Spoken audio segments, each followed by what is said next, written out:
Heather is a 22-year-old with complaints of bladder infection, stating, "I think I have a bladder infection."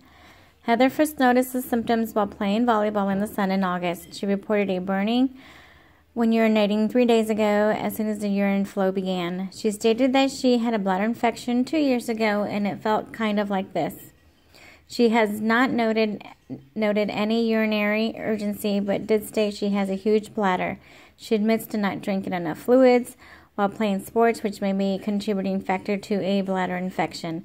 Heather is sexually active with her boyfriend and reported a slight white vaginal discharge and feels some vaginal irritation. She and her boyfriend use condoms on occasion, and her boyfriend, they recently used a different brand of condoms. She thought the vaginal irritation could be due to the different brand. She also has a history of chlamydia at age 16, does not know when she was last tested for STDs, denies any nausea, vomiting, diarrhea, and constipation.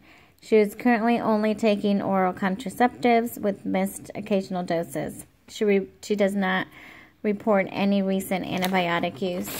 Heather weighs 122 pounds and is 5 feet 5 inches tall. She's a febrile. Abdomen is soft with mild suprapubic and lower quadrant tenderness bilaterally. Her urine dip shows a large leukocytes and with a specific gravity of 1.010 with no other abnormalities. 3 potential differential diagnoses that come to mind are cystitis, STDs, and vaginitis. Cystitis, which is also could be a bladder infection, have the clinical manifestations of dysuria, urinary frequency, and urinary urgency, and suprapubic pain. She reported having dysuria as soon as the urine flows, and she also has reported a mild suprapubic pain. She has a history of bladder infection that also feels similar to what she is having now. With having large leukocytes in her urine dip, this diagnosis makes it highly likely. The other thing that comes to mind is a sexually transmitted disease with her symptoms of dysuria, vaginal discharge, and vaginal irritation, which she has reported. She also has a history of chlamydia in the past and also does not know when she was last tested for STDs. This could also be a potential differential diagnosis. Another diagnosis could be vaginitis, which with, again, her white vaginal discharge and mild vaginal irritation could be a cause of having switched condom brands, which may have caused the vaginitis. Usually vaginitis presents with odor, which she does not currently have, but she does have the other symptoms of the discharge and irritation.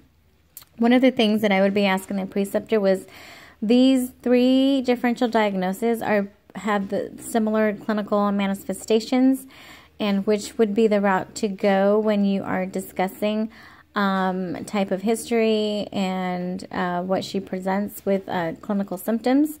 Since all 3 of these have dysuria, have super pubic pain, they all could be these all could be potential diagnoses with her clinical symptoms.